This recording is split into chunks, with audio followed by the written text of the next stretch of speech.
نو چې کوم سړی مونځ نه کوي د غوږ کې دی کوم سړی چې مونځ نه کوي د ده زکات نه قبلي د دې روجې نه قبلي د ده حج نه قبلي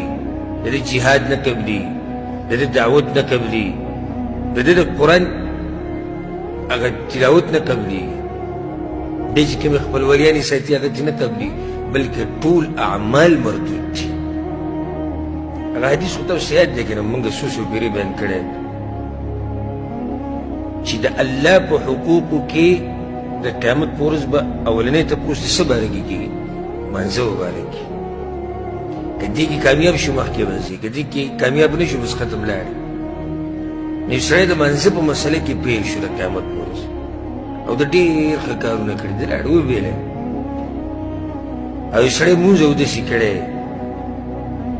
او نور اعمال یې نه دي کړي بیا هم الله به یې وبخي